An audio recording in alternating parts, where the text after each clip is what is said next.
to Win, heard daily on Bible School Radio, 91.3 KDKR, Decatur, Dallas, Fort Worth, and on 91.3 KYJC, Commerce. Portions of KDKR's daily programming do not necessarily reflect the views of the management or staff. Prudent Money with Bob Brooks is sponsored by the Prudent Money Foundation on 91.3. Well, is your money safe? Today we're going to take a look. Stay tuned for Prudent Money.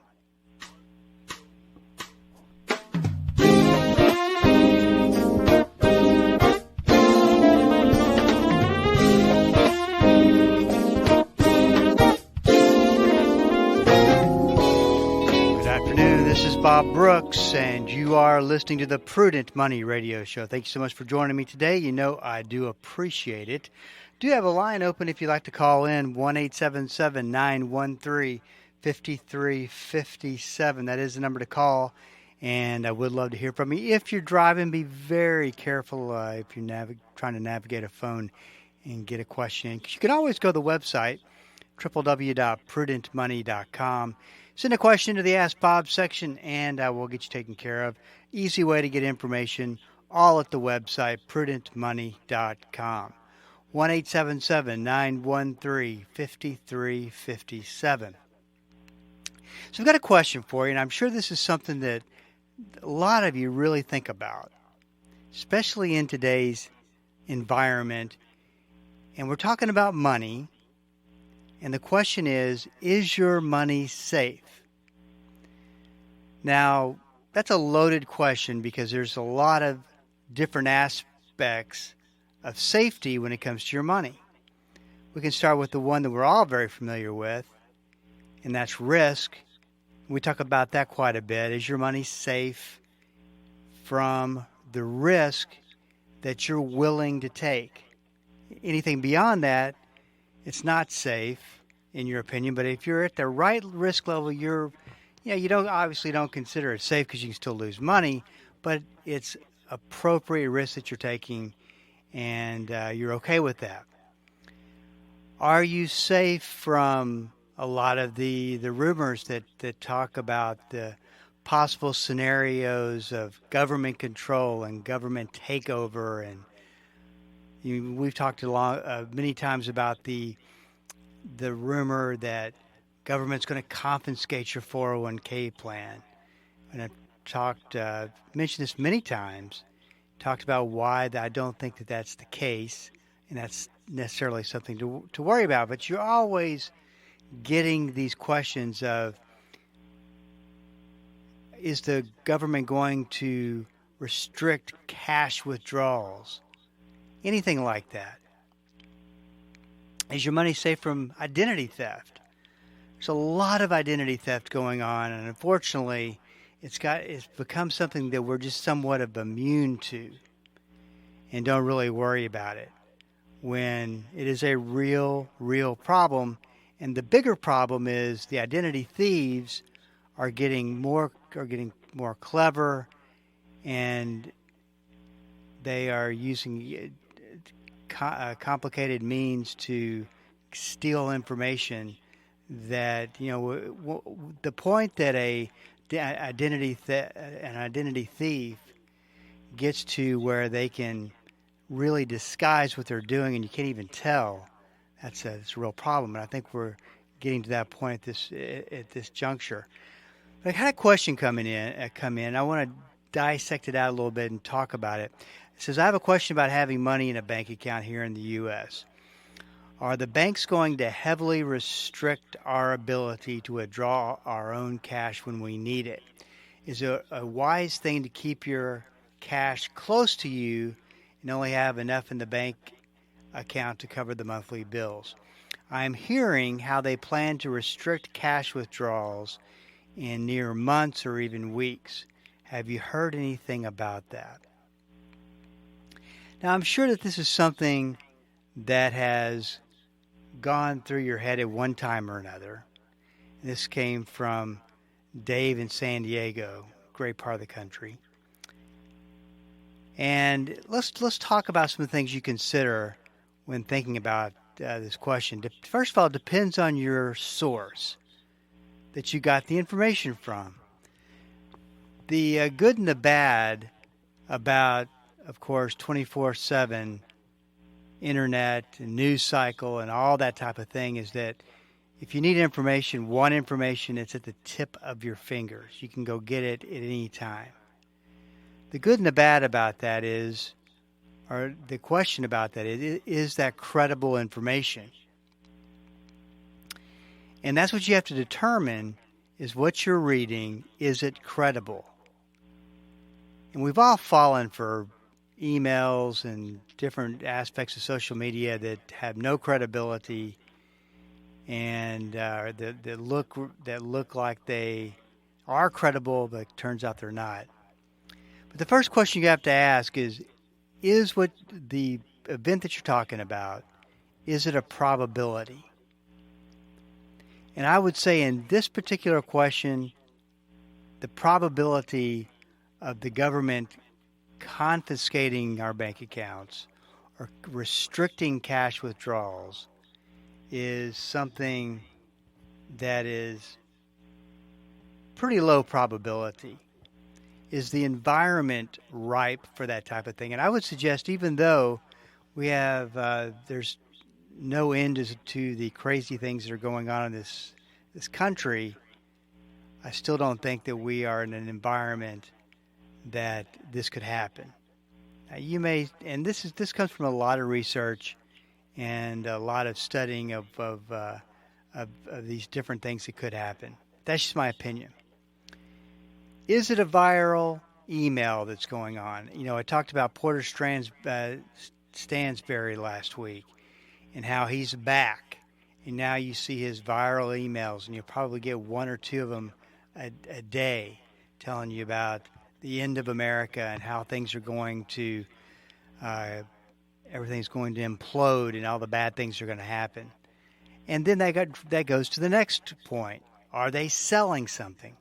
Not that every person on social media who is selling something is not credible by any. That's not what I'm saying, but I'm saying that a lot of what you hear that is gloom and doom type information designed to scare you into taking action is selling something. And you can look at every single one of, not to pick on Porter Stansberry, but who I, just a little bit of ways of introduction, I referred to him as the king of gloom and doom marketing. He started it years ago, and a lot of the gloom and doom marketing that you're seeing today is a result of what he did years ago. And he's coming back, and of course he's doing even more pretty effective gloom and doom marketing. Not saying I agree with it, but pretty effective. And the last thing, and the most important thing, is this coming from a respected news source. And if we would just ask that question up front, I think we would see that probably not. But there's a lot of information out there that you really got to take it at face value and not put too much credibility into it. Now, where should you put your money?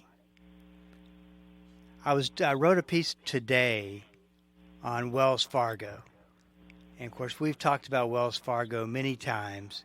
Of course, they give us a lot to talk. Wells Fargo gives us a lot to talk about. Everything from identity theft, fraud, overcharging of fees on customers, signing up customers to accounts that they never requested. I mean, I could go on and on and on. In fact, one of the things I wrote in this piece today was, I think I've lost count of how many different accusations that this bank has gone through a long period of time. So the question that was posed to me about this, it brought all this up, was, I've been a bank customer of Wells Fargo for a long time. I've got good relationships with the people at the branch. And I feel like maybe, the question is, should I move my money to another bank? Because you look at it, there's a lot of bad things that have happened to customers along the way. That was kind of the extent of the question. So having said that, if I was going to open up a bank account, I don't think I would pick a Wells Fargo to be my bank, just because of the reputation that they have.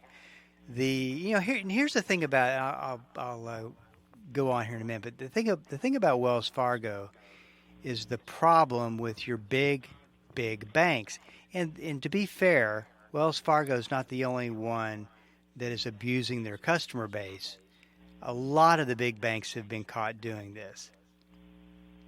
One of the things they got caught doing, not so much, I don't know if Wells Fargo did, but I do know, like a Bank of America has, is they would order transactions to where if you had the choice between 4 or 5 transactions, one of them being a deposit, you put that deposit last, and then the 3 debit transactions first. And if you run it that way, then the 3 accounts go into the overdraft limit, and the next thing you know, you're being charged $35 a pop. It's called it's ordering transactions is something. I think that's what it's called. They got caught for doing that. So any of these big banks, the problem that exists with them, because things that happen at Wells Fargo, you would think someone's got to go to jail for that. But nobody went to jail, so they just assessed these fines, and they were assessed. This story was released at the end of December, so nobody was really paying attention. $1.7 billion of fines, which is like the largest in history. But even that is not, I don't think, is a deterrent. So it's like they get their hands slapped, they get a fine, and then they're doing something else. I'd like to think that Wells Fargo is, and I called it one of the most over-regulated banks in the world, with eyes on it all the time, because of everything they've done. Maybe the safest bank to have your money, but that's up for you to decide. 1-877-913-5357. This is Bob Brooks. Stick around. I'll be right back.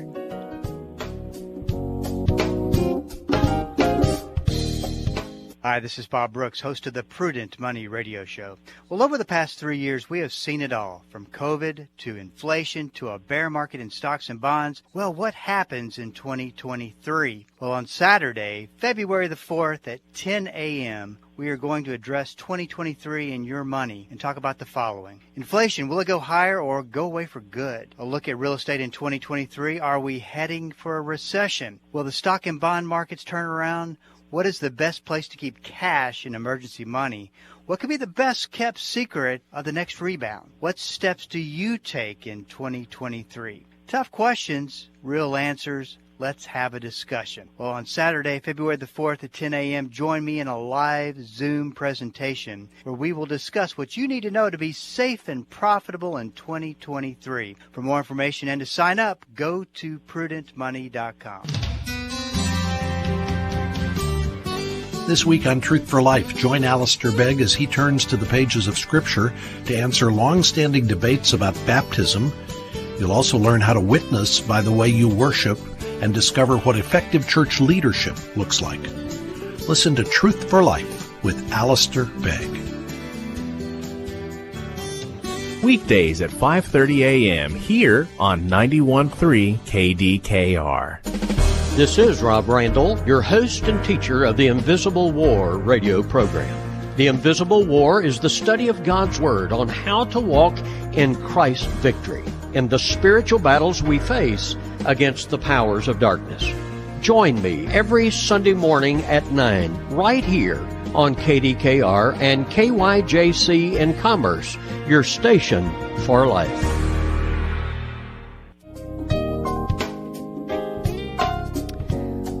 Welcome back. This is Bob Brooks, and you are listening to the Prudent Money Radio Show. 1-877-913-5357. I hope that you are able, and I hope that you've done so, gone to the website, signed up for the 2023 and Your Money presentation that I'm going to be doing.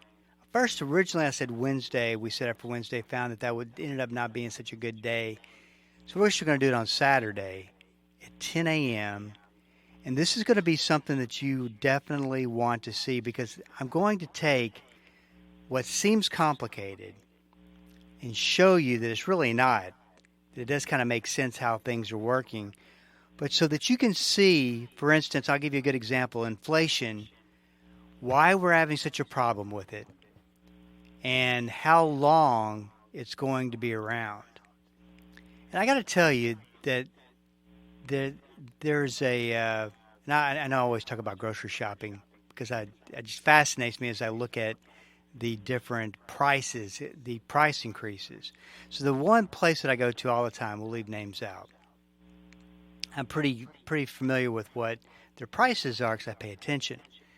So I go to the grocery store that's literally across the street from where I live this morning to stock up on a few things, and find that one item that I bought is 20% higher than what I pay at my own grocery store.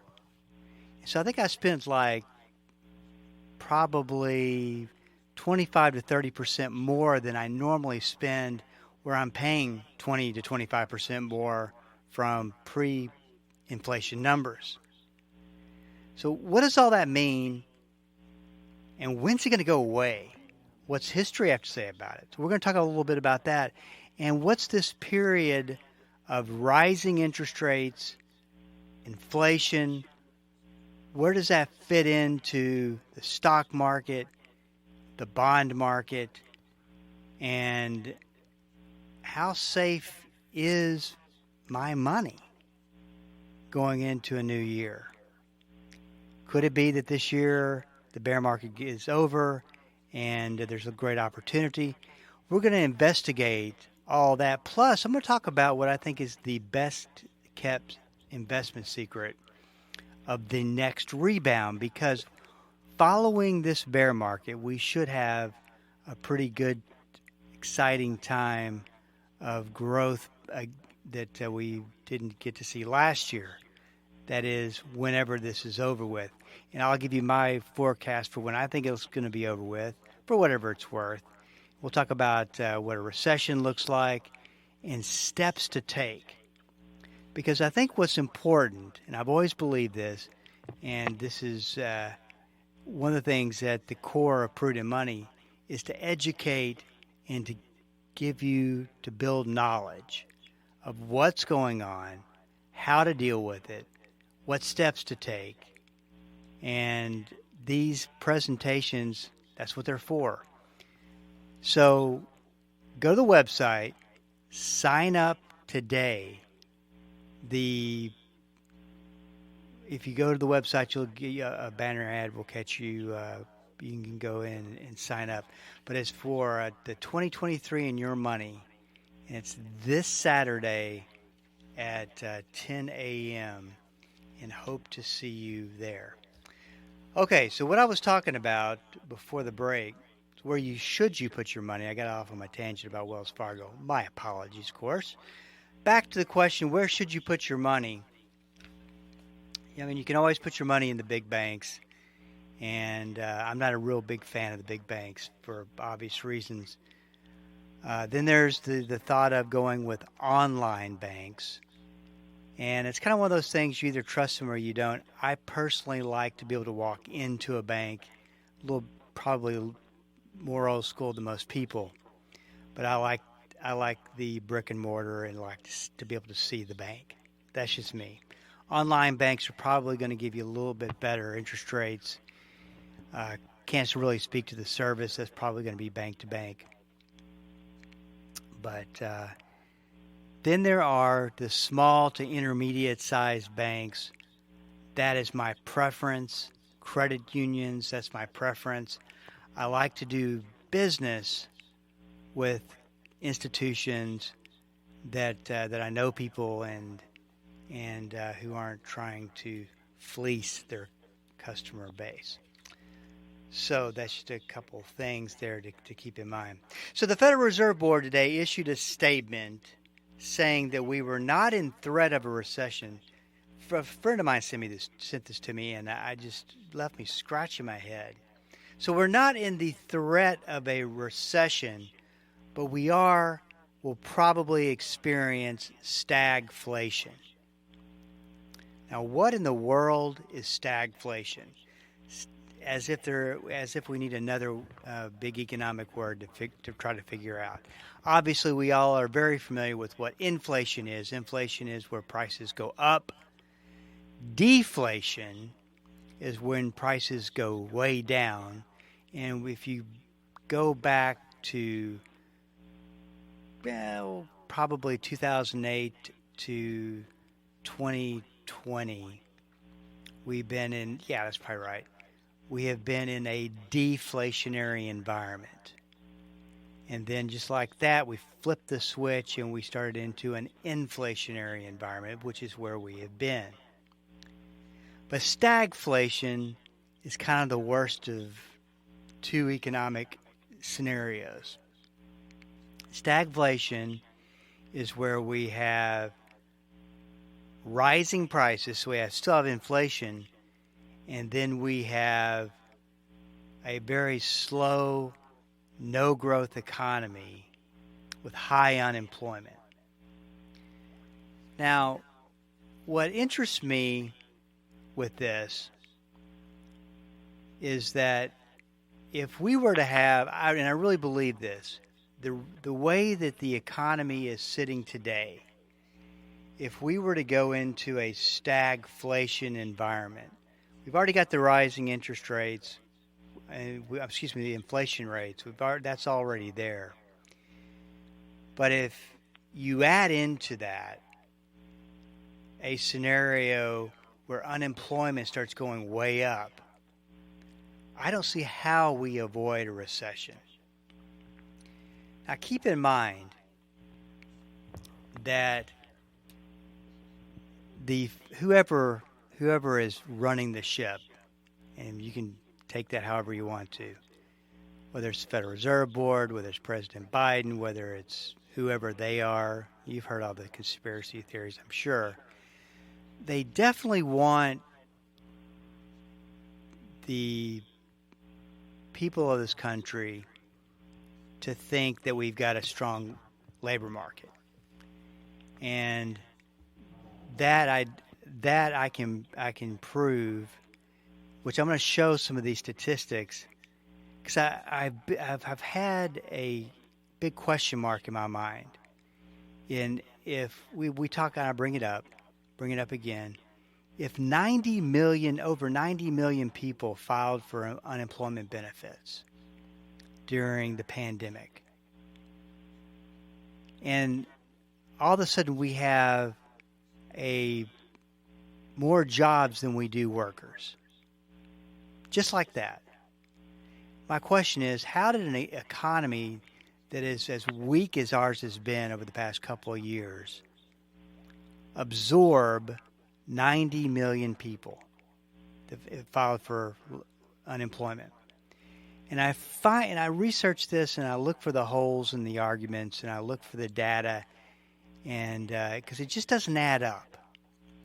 And finally, I found something that is very, very credible. I'm going to actually show this information on Saturday, why it doesn't add up, and that there is something totally else different going on. And this is pretty factual information, so I'll be showing that, like, once again on Saturday during the webinar. How's that for a teaser? 2023 and Your Money. And it actually does start to make sense. But it's like this, they want to create this optic of strong labor market, economy that's not going to go into recession, even though I don't see how we avoid it. In fact, as Jim Rickards said on the program a couple of weeks ago, not only does he think we're going to go into a recession, we're going to go into a deep recession. I don't know. It just doesn't all add up, doesn't make sense. And but we'll be talking about that at the webinar on Saturday. And once again, you can go sign up for that at prudentmoney.com and make sure that you get all of the information I'm going to be sharing on Saturday. Hey, this is Bob Brooks, and you are listening to the Prudent Money Radio Show. One thing that you may not know, if you haven't been to the website, if you're new to Prudent Money, is that we do podcast every day, Monday through Friday. And you can go listen to it on the site, but you can also go listen to it on any podcast platform that you like to consume podcasts. We have managed to, I'm pretty sure we're on just about every one of them. But that information's out there, and we get that out right after the program and put it out there for your resource. This is Bob Brooks. You got a question for me, please go to the website at prudentmoney.com and send it in, because we are all out of time. Till we do meet again next time. Keep the faith and have a great rest of the day.